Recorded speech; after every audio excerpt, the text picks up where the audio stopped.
Welcome to First Christian Church's Adult Fellowship Bible Study. We continue our study in the book of Isaiah, the Old Testament. As we saw in our last lesson, this is one of the most difficult books to interpret, and various faiths do not agree on its interpretation. Today, we look at Isaiah chapter 9, starting in verse 8, and continue on through the first four verses of chapter 10 that are actually tied together there. And what several scholars will label a series of judgments or words to that effect. Some footnote this as not a single speech, but more likely a collection of independent speeches over the life of Isaiah, and then the editor, or those early editors that collected that, then hybridized them into one. It seems the setting remains centered around the Syro-Ephraimitic War, but unlike in the first 7 verses of chapter 9, from the last time when Judah, the southern nation, was mainly being addressed, with some references to the north. Now it is focused on the northern 10 tribes, Ephraim and Manasseh, with their capital in Samaria. Israel has been dispersed. Judah is in trying to defend itself against Assyria, and Assyria, in other words, once Assyria was finished with the northern 10 tribes, they then took on the southern tribes also, with less success. Although understand that they did cause great damage to in the land, agricultural lands, and the rural people of Judah, and surrounded Jerusalem, but did not take Jerusalem. The word Assyria, though, is not mentioned in these, but that's the context scholars say that we should appreciate. So let's read Isaiah, starting in chapter 9, verse 8, and reading through the 4th verse of chapter 10 in the New Revised Standard Version. The Lord sent a word against Jacob, and it fell on Israel. And all the people knew it, Ephraim and the inhabitants of Samaria. But in pride and arrogance of heart, they said, the bricks have fallen, but we will build with dressed stones. The sycamores have been cut down, but we will put cedars in their place. So the Lord raised adversaries against them and stirred up their enemies, the Arameans on the east and the Philistines on the west. And they devoured Israel with open mouth. For all this, his anger has not turned away. His hand is stretched out still. The people did not turn to him who struck them, or see the Lord of hosts. So the Lord cut off from Israel's head and tail palm branches and reeds in one day. Elders and dignitaries are the head, and prophets who teach lies are the tail. For those who led this people led them astray, and those who were led by them were left in confusion. That is why the Lord did not have pity on their young people, or compassion on their orphans and widows. For everyone was godless and evildoers, and every mouth spoke folly. For all this, his anger has not turned away. His hand is stretched out still. For the wickedness burned like a fire, consuming briars and thorns. It kindled the thickets of the forest, and they swirled upon it in columns of smoke. Through the wrath of the Lord of hosts, and the land was burned, and the people became like fuel for the fire. No one spared anyone. They gorged on the right, but still were hungry, and they devoured on the left, but were not satisfied. They devoured the flesh of their own kindred. Manasseh devoured Ephraim, and Ephraim Manasseh, and together they were against Judah. For all this, his anger has not turned away. His hand is stretched out still. You who make iniquities discreet, who write oppression statutes, to turn aside the needy from justice, and to rob the poor of my people of their right, that widows may be your spoils, and that you may make the orphans your prey. What will you do on the day of punishment, in the calamity that will come from far away? To whom will you flee for help? And where will you leave your wealth? So as not to crouch among the prisoners, or fall among the slain. For all this, his anger has not turned away. His hand is stretched out still.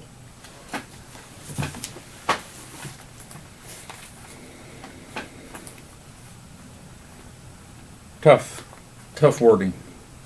This reading is divided into 4 segments. First 4 verses are 8 through 12. Then next section 13 through 17, 18 through 21, and 1 through 4. Each follows this pattern. First comes a reason for punishment. Then the punishment description in some form is said, followed by a concluding phrase that is the same in all 4 that ties them together. And that phrase is, depending on which translation you look at, is worded something like, for all this, his anger is not turned away. His hand is stretched out still. That closing is the easiest part of this to understand, scholars say, meaning their God Yahweh is still open for their repentance despite his anger against them. And of course, in all this, their God Yahweh, the way this is written, their God Yahweh is using Assyria to punish these people. And then once they're captured by Assyrians, then he's using the northern 10 tribes to attack the southern tribes of Judah. So in verse 8 through 12, Jacob here implies all 12 tribes. In other words, when they were all together prior to the breakup. But note the wording, so this idea that the bad news then fell on Israel, meaning the northern 10 tribes. Some of the area within Israel are then mentioned, such as Ephraim and Manasseh, with their capital Samaria, which are the 2 biggest and most dominant tribes of the northern 10. Those are the descend from Joseph. Even though these people got the word, they were too proud and arrogant to humble themselves, to discern why God was angry, and then to change themselves. So they rejected the message. And even after the punishment hit hard, they arrogantly said or taught, we will take it, Yahweh, and show you, God, we will be one up on you. We will just replace the bricks, okay, and mortar with cut finish. In other words, even fancier stuff. so-called better stuff, and we'll replace the sycamore, the logs of sycamore that have been used, with cedar, which is even considered superior, what was normally used for building palaces and so forth, not the houses of humble people. Sycamore here is not the American sycamore, by the way, that we know, but a highly prized sycamore fig, Ficus sycamorus would be the genus species name there, and that tree is planted widely, native to that region of the world, and it was a large woody tree with very durable wood, but widely available and used in building. It also had a edible fruit, a fig. Again, in your place, so to speak, they're saying, we will replant those and replace those sycamores with cedars, implying the famous Lebanon cedar, which was a very tall, large cedar, very valuable wood, aromatic, grew to 100 feet, very straight. Not uncommon to find 1,000-year-old logs still existing of it. It was very long-lasting. Did not have an edible fruit. It had a cone, but the wood was highly resistant to insect and fungal rots. Arameans here to the east would be referring to the Arameans of Syria, okay, which normally are thought of as being northwest of Israel. But during this time, when they came in and attacked and absorbed that part of it was being used by Assyria, they had joined in a coalition, and therefore it's the part of the Assyrians coming out of that area. Plus, they had spread out eastward along with the army of Assyria and conquered much of northern Israel there. And then the Philistines are the western side of Israel, coastal plain people, very seafaring, Canaanite type people that Israel was never able to conquer during that day. Had a strong army and navy, and Assyria uses those people then to take on those western tribes of northern area. They had long been enemies of Israel and worshipped a range of foreign gods, which the tribes of Israel were always adopting, toying with, and giving the priest a hard time. However, they have not existed. That is, those Philistines have not existed for the last 2,500 years. They, just like the northern tribes of Israel, were dispersed after the Syrians were done with them. They dispersed them, especially the people that follow them, even more so, the Babylonians. So they, like the northern 10 tribes, were dispersed from history and no longer exist as a recognizable population of people like the Israelites were. Notice this section has, in verses 13 through 17 now we're moving to, has two indictments. The first is in verse 13, the people did not turn to him who struck them. The point being is they did not turn to God. It's God that struck them. There was this is hard for Christians to accept, but that is the Old Testament. And in the Old Testament, they're seeing all their enemies that turn to them, that God is using those enemies against them for failing to have followed Yahweh, their God. They are not learning from their mistakes. The punishment for this failure to is sort of stated there in metaphoric terms. in verse 14. And then explained in 15. That is, that the leaders, meaning kings, prophets, and elders, have the responsibility to warn and properly lead their people. And not lead them into disaster. And the people have the responsibility to make sure they have elders, kings, and prophets ahead of them who will not do that. Consequently, the population is vulnerable and endures the same punishment as the elders. And that it even extends, the punishment in this case, really harsh. It extends onto the children, helpless children, so to speak, elderly people, orphans and widows. That is, the people normally that the Israelite people normally considered their responsibility.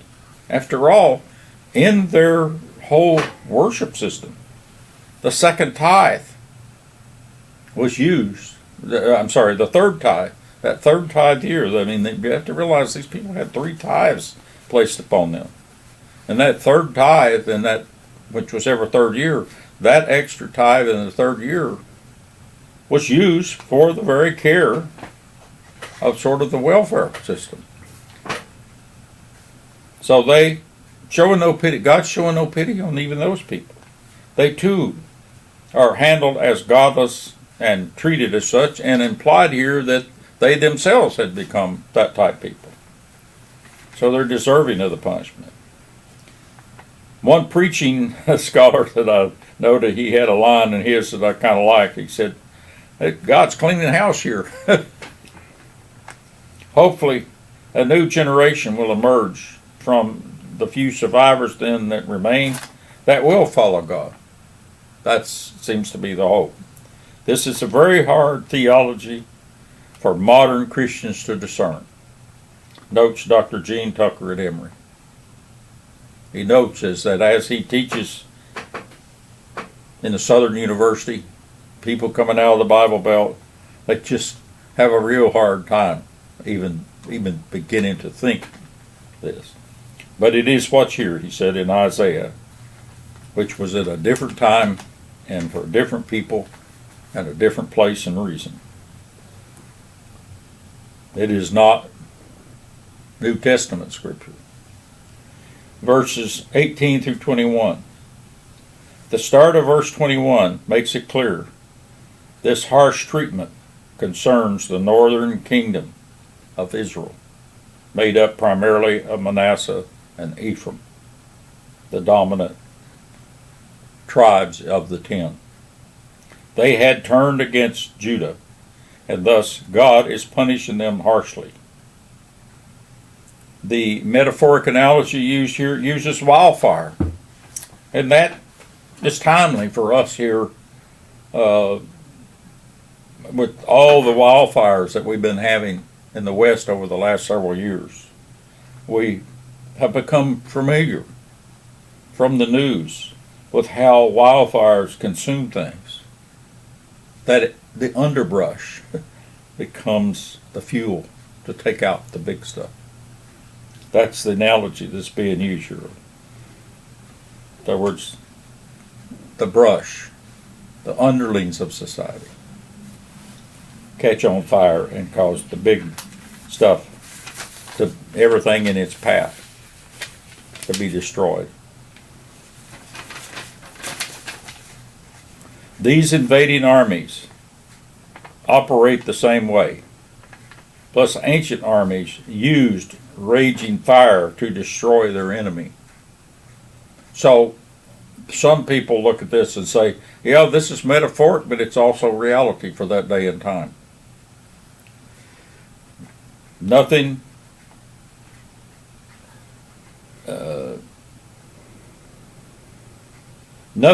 destroys the defense from a military standpoint. Nothing destroys the defense of a defending army or defending people any more than fire. For myself, I've seen it, and it's just unbelievable how people react differently when fire is active. It brings out the most primordial of your senses. Reasoning goes away. The wicked people burning fuel the fire too, as they were destroyed by it. It's tough. Recall good people in previous chapter and lessons, however, were vineyards. In other words, we have to realize there's a carryover here in the metaphor. The good people, the obeying people, what God intended to be there. He planted vineyards of the best variety, so to speak. And what happened was when they were disappeared, then he planted or allowed to take over the briars and thorns. In other words, the wicked, the people not following him. Many people of low value, worthless, were destroyed by fire. That fuel then becomes the fuel to take out the bigger stuff. So metaphoric language implies both to the people, the physical vegetation, and how an army moves, suggests one scholar. And then the last 4 verses we read there, the first 4 in chapter 10, these verses function to conclude this whole story that started way back there in chapter 5, that had a break of 3 chapters and then reconvened. And is finished here now in the end of this story here at chapter 10, beginning of chapter 10 and the last verses of 9. Some scholars conclude these are not Isaiah's, but the early editors adding this refrain here at the opening, maybe of here, the first 10 possibly. There's not full agreement on that, but that seems to be where the modern scholarship is going. It's even at the last, the final closing. Who will you turn to for help? If you're going to continue to live like this, sort of the message is there. Who will you turn to in your great time of need? And to these Israelite people, they have no one to turn to as far as physical nations. Everybody has abandoned them. So who will you turn to? For it's, God says, is the idea here. I'm here for you to reach and grab. I'm still here, despite the fact that I've punished you big time. As we read all this, let us not forget who collected and edited these writings in this Old Testament and Isaiah story. Notes Dr. Gene Tucker of Emory School of Theology. It is the survivors. And who are the survivors? The southern kingdom, Judah. He then notes, the winners, this is true throughout. We always have to keep in mind as we study things. Who is writing? What is the other side of the story? As Paul Harvey used to say, the rest of the story was usually the story that he was passing on. So wonder what the northern version might have looked like if we had it playing here beside us. Was sort of the closing remarks that Dr. Tucker there at Emory had. I hope this gives you some idea of how these modern scholars, lead scholars on Isaiah, look at this, and have a good Bible study, and we'll catch you on another lesson.